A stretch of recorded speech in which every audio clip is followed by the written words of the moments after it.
and even the web series' reputation started heading down afterwards. For some reason, Cartoon Network wanted to rip off this brilliant move and gave a cartoon series to another rising YouTube concept, The Annoying Orange. What do I think about the web series? Well, it's about a character who has been titled annoying. Let's just say I really wasn't into it. However, I will say this. At the very least, the videos averaging around 3 to 4 minutes didn't overstay their welcome for what the show tried to do. So the best improvement that a network could make was to make each episode 3 times longer and slow down any sense of jokes or pacing to a screeching halt. Whatever I think about the web series, the Cartoon Network version is much, much worse. Let's start out with the most surprising thing that they made worse, the animation. I'm not talking about the backgrounds or anything, I'm talking about the character animations. How does a show with network backing end up looking like 5 times worse than something that was privately funded on the internet? The actual web series used real fruit and just sort of did a weird clutch cargo thing on them. Most of the show is made out of clip-out animation, and that never looks good ever. I've never seen it look good. Not once have I ever seen it look good. On top of that, this adds to the already creepy factor of just having live-action faces hovering on top of fruit.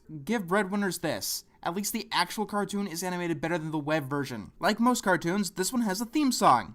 He's orange, he has a lot of friends. They live together on a fruit stand. They have adventures all across the land and even play in a rock and roll band.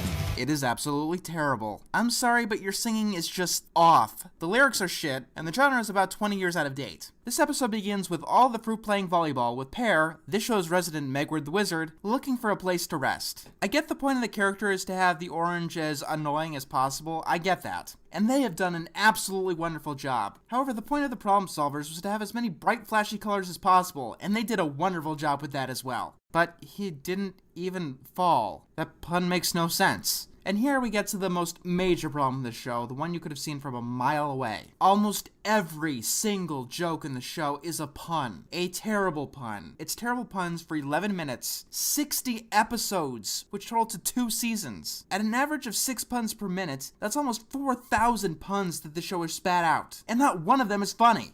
Only person to travel around the world. These puns are awful. They don't even make sense in pun logic. I mean, that might be the point of the show, but that's not a good point to have. Pear tells Orange to start traveling like Gulliver. And it might just be me, but the animation is really starting to creep me out. The actors doing this barely hit the emotion they're supposed to convey. And half the time they're just leaving their mouth open for no apparent reason. So far, the show has been creepy animation, bad puns, and yodeling. Pixel Pinky has more substance than this. Orange comes to an orange grove. Guess what happens? He makes a bunch of puns and then runs off. Now that the journey is over 3 minutes in, not much in the episode actually is going to happen. Orange comes across a bunch of tennis balls, and the animation on them is even creepier. But seriously, why do you guys care about Orange at all? Seriously, this is one question I would like to know when it comes to the logic behind all of these shows. Why do these ultra annoying characters from any of these stupid cartoons have anyone tolerate them ever? If a real person acted anything close to any of these characters, they'd be ostracized immediately. And no, keeping them around is not funny. First of all, the animation keeps getting worse. That expression almost fell off the grapefruit. Second of all, do you get punished or something if Orange gets killed while you're watching him? Now how am I supposed to get home?